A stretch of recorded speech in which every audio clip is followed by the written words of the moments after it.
There are things in our history that you probably never imagined.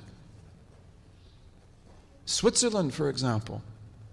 You know where Switzerland is, right? That beautiful little country where my grandfathers come from, in the mountains between Italy and Germany. Switzerland. Did you know that Muslims were in Switzerland in force for 150 years? Very interesting. How did they get there? Caliphate of Cordoba. The Caliphate of Cordoba. What? And what would they be interested in doing in Switzerland? Oh, they were smart people. And how did they do it? Sea power. Because Spain is always a sea power. Portugal is always a sea power. But the Muslims in Spain and Portugal, they controlled the Atlantic and the Mediterranean. And they built incredible ships. They built incredible ships. And why did they build such incredible ships? There were also ships of war. Vikings. The Vikings. So, and why did the Vikings even appear in history? Muslim Spain and Portugal. Because Muslim Spain and Portugal became so wealthy that they dried up the wealth of Northern Europe. This is pretty well proven in economic history. And countries like what is today Denmark and Norway and Sweden and England and Northern Germany and Holland, they became poor because nobody would go there anymore. It's like there's no profit. Merchants are always looking for profit. The merchants that are in Italy and France and elsewhere, they no longer want to go north because what do you get there? Sheepskin, flax, wood. You go to Spain and Portugal, all you have to do is pay jizya.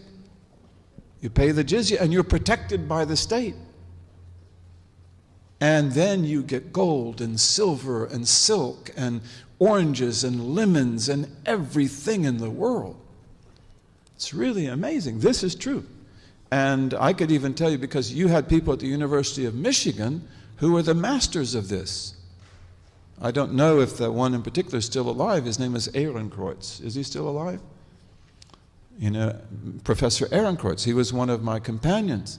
He was the person who worked on this. Okay, so this meant the Vikings have to come out. And the Vikings, you probably have seen movies about Vikings. Those are usually exaggerated. But the Vikings come out. Where did the Vikings first go? Lisbon, Portugal. Great Muslim city. Great Muslim city. And they sack it because Lisbon had never been protected from the Atlantic because of the fact they didn't have any enemies on the Atlantic. And they sacked Lisbon, and they took out of it tons of goods and women and children as well. And then they come down to attack Seville. These are all Muslim cities, Muslim ports.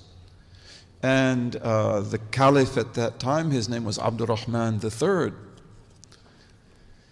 He said, he was building the Mosque of Cordoba.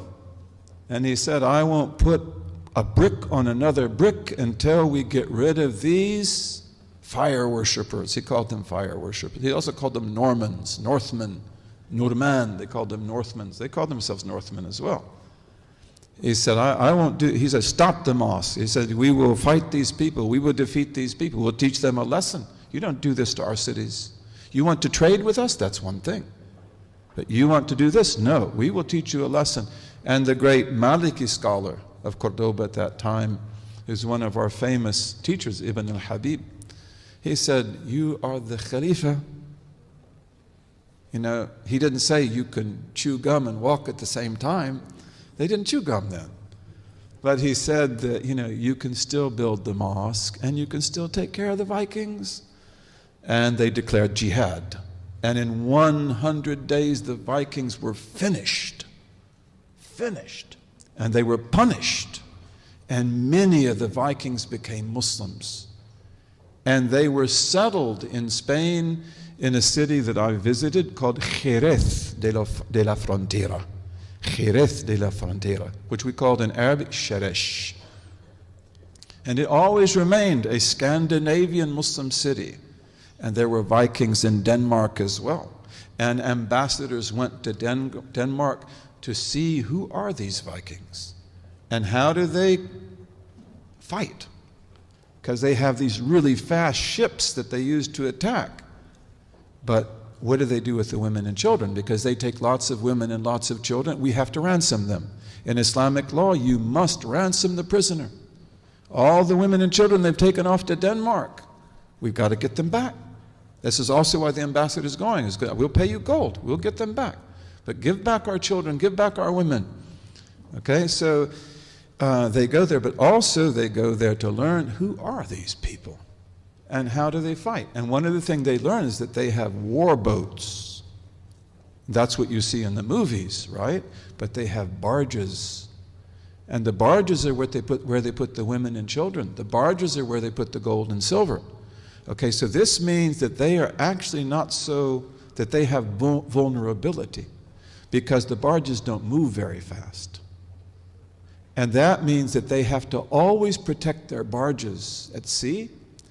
And so they say, then this is the way we'll deal with the Vikings. We will build ships that are as fast as their ships. And our ships will have cannons on the front, which they call nafata. Nafata means naphthalene cannons. They're cannons that use gassy oil. And you put fire to it and it explodes and it shoots out a ball of fire. And it will burn up their ships. And then on the back we will have archers with crossbows and with regular bows. And if you want to look at, you've seen how samurais have made swords? Samurai sword is incredible. We made swords that would have competed with that. We made arrows. We were really good at what we did. So they say, we'll have our archers and they will have so many arrows that they can fight for a whole week without stopping. And then we'll have boarding areas because we're going to conquer the Vikings at sea. We're not going to just drive them off. And then peace was made with the Vikings for about 16 years. The old king died. Many Vikings became Muslims during that time. The old king died. The new king said, the old king made the treaty. I didn't make the treaty. I don't agree. And so he came back, to maybe attack Lisbon and Seville or other cities. There are lots of cities in Spain and Portugal. But also they said, set up towers along the whole coast. And you can go there. I'd love to take you there. The whole Portuguese coast still has those towers.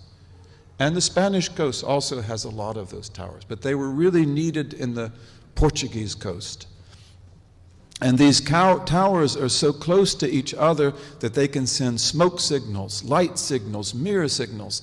And they have a whole code to communicate.